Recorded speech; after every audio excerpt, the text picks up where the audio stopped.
முதல் வாசகம். கடவுள் உங்களை கனிவுடன் சந்திக்க உறுதியாக வருவார்.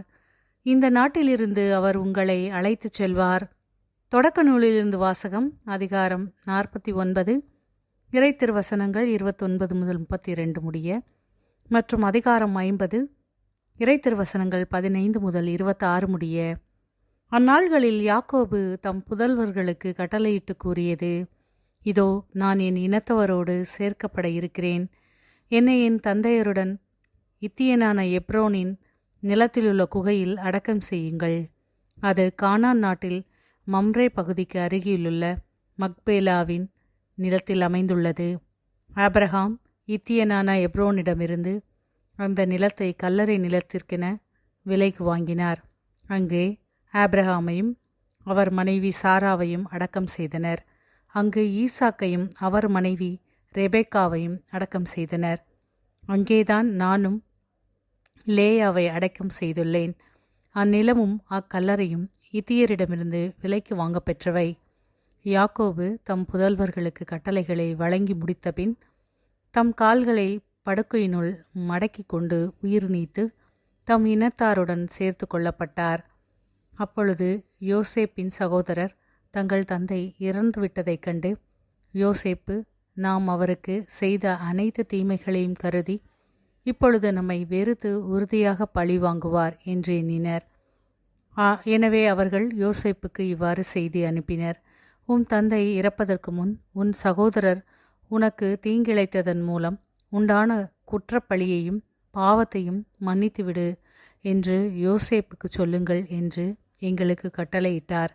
ஆகவே இப்பொழுது உம் தந்தையின் கடவுளுடைய அடியார்களாகிய எங்களின் குற்றப்பழியை மன்னித்தருளும். அவர்கள் இதை தம்மிடம் அறிவித்தபோது யோசேப்பு அழுதார். அவர் சகோதரரும் அழுது அவர் முன் தாழ்பணிந்து, நாங்கள் உம் அடிமைகள் என்றனர். யோசேப்பு அவர்களிடம், அஞ்சாதீர்கள், நான் கடவுளுக்கு இணையானவனா? நீங்கள் எனக்கு தீமை செய்ய நினைத்தீர்கள். ஆனால் கடவுள் அதை இன்று நடப்பது போல் திரளான மக்களை உயிரோடு காக்கும் பொருட்டு நன்மையாக மாற்றிவிட்டார். ஆகவே இப்பொழுது அஞ்ச வேண்டாம். உங்களையும் உங்கள் குழந்தைகளையும் நான் பேணி காப்பேன் என்றார். இப்படியாக அவர் அவர்களுக்கு ஆறுதல் அளித்தார். அவர்களுடன் இதமாக பேசி வந்தார். யோசேப்பும் அவர் தந்தையின் வீட்டாரும் எகிப்தில் குடியிருந்தனர். யோசேப்பு 110 ஆண்டுகள் உயிர் வாழ்ந்தார். எப்ராயிமின் 3ஆம் தலைமுறையை பார்க்கும் வரையிலும் மனாசேயின் மகன் மாக்ரின் குழந்தைகள் தம் மடியில் விளையாடும் முறையிலும் யோசேப்பு உயிர் வாழ்ந்தார். யோசேப்பு தம் சகோதரரிடம், நான் சாகும் வேளை வந்துவிட்டது. ஆனால் கடவுள் உங்களை கனிவுடன் சந்திக்க உறுதியாக வருவார். ஆபிரகாம், ஈசாக்கு, யாக்கோபு தாம் கொடுப்பதாக வாக்களித்த நாட்டிற்கு இந்த நாட்டிலிருந்து அவர் உங்களை அழைத்துச் செல்வார் என்றார்.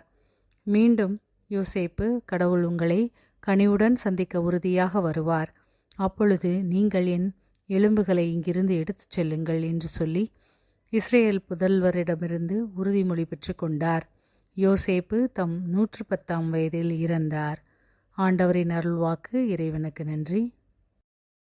பதிலுரை பாடல். திருப்பாடல் 105 பல்லவி. கடவுளை நாடி தேடுவோரே உங்கள் உள்ளம் ஊக்கமடைவதாக.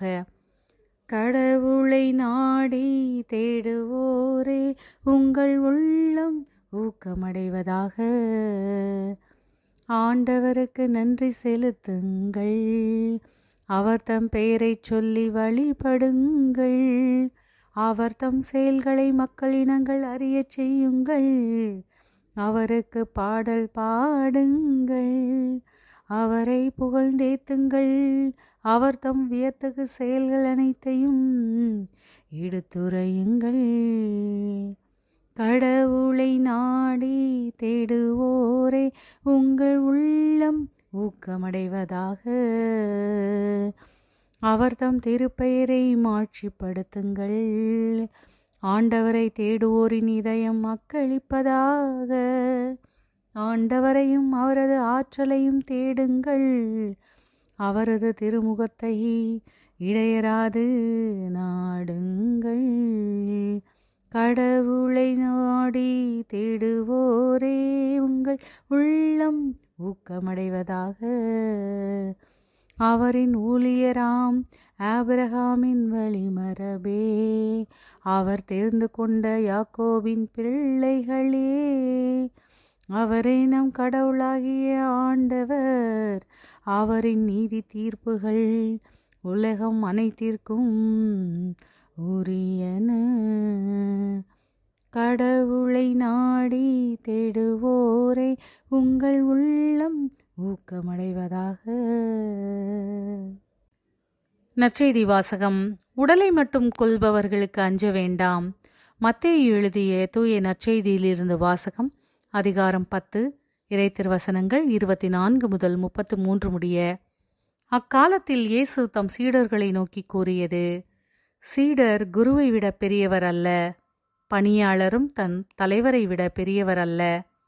சீடர் தம் குருவை போலாகட்டும், பணியாளர் தம் தலைவரை போலாகட்டும், அதுவே போதும். வீட்டுத் தலைவரையே பேல்செபூல் என அழைப்பவர்கள் வீட்டாரை பற்றி இன்னும் தரக்குறைவாக பேச மாட்டார்களா? எனவே அவர்களுக்கு அஞ்ச வேண்டாம். ஏனெனில் வெளிப்படாதவாறு மூடப்பட்டிருப்பது ஒன்றுமில்லை, அறிய முடியாதவாறு மறைந்திருப்பதும் ஒன்றுமில்லை. நான் உங்களுக்கு இருளில் சொல்வதை நீங்கள் ஒளியில் கூறுங்கள், காதோடு காதாய் கேட்பதை வீட்டின் மேல் தளத்திலிருந்து அறிவியுங்கள். ஆன்மாவை கொல்ல இயலாமல் உடலை மட்டும் கொல்பவர்களுக்கு அஞ்ச வேண்டாம். ஆன்மாவையும் உடலையும் நரகத்தில் அழிக்க வல்லவருக்கே அஞ்சுங்கள். காசுக்கு 2 சிட்டுக்குருவிகள் விற்பதில்லையா? எனினும் அவற்றுள் ஒன்று கூட உங்கள் தந்தையின் விருப்பமின்றி தரையில் வீழாது. உங்கள் தலைமுடி எல்லாம் எண்ணப்பட்டிருக்கின்றது. சிட்டுக்குருவிகள் பலவற்றை விட நீங்கள் மேலானவர்கள். எனவே அஞ்சாதிருங்கள். மக்கள் முன்னிலையில் என்னை ஏற்றுக்கொள்பவரை விண்ணுலகில் இருக்கும் என் தந்தையின் முன்னிலையில் நானும் ஏற்றுக்கொள்வேன். மக்கள் முன்னிலையில் என்னை மறுதலிப்பவர் எவரையும் விண்ணுலகில் இருக்கிற என் தந்தையின் முன்னிலையில் நானும் மறுதலிப்பேன். ஆண்டவரின் அருள்வாக்கு. கிறிஸ்துவே உமக்கு புகழ்.